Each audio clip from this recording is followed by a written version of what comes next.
Yes, I think Volodymyr Zelensky wants to encourage Ukrainians to feel very angry about what seem to be these revenge attacks, deliberately cutting off electricity, because that will help them to feel defiant. Volodymyr Zelensky clearly very deliberately wanting to encourage a mood of defiance among Ukrainians. He said in a message he posted on Telegram to the Russians, as it were, "Have you still not understood that we don't want you, and that we will have electricity and gas even without you?" And that he also said that Ukrainians would prefer, at least for a certain time, to be without electricity if that is the cost of getting rid of the Russians. And I think he pretty well captures the mood that is dominant in Ukraine at the moment.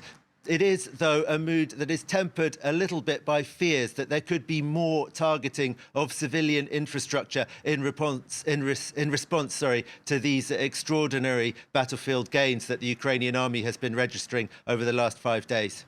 Yeah, they really seem to have shocked the world, really, this fight back. It seems to be so successful. How far do you think it could actually go in reality?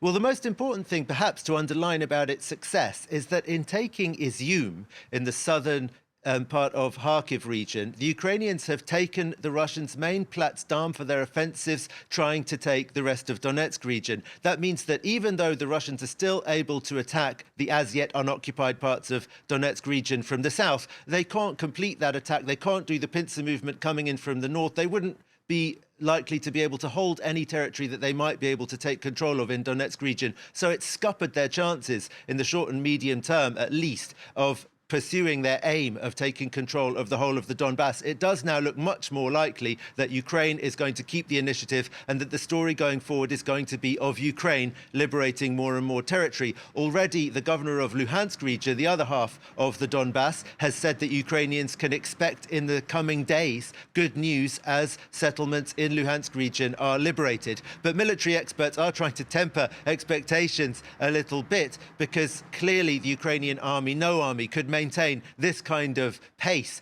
for an extended period of time. And although they've managed to liberate from Russian occupation more than 3,000 square kilometers in recent days, there's still more than 100,000 square kilometers, if you include Crimea, of Ukraine that is under Russian occupation. So there's still a very long way to go. And Ukrainian leaders are now calling on the West to speed up the deliveries of arms. The message is very much, we have now proven that we know how to use these, that we've got a good strategy, and we would be able to achieve this deoccupation of Ukraine quicker and with less loss of life if we had more and better equipment. Gulliver, thanks very much. Gulliver Cragg there, correspondent talking to us live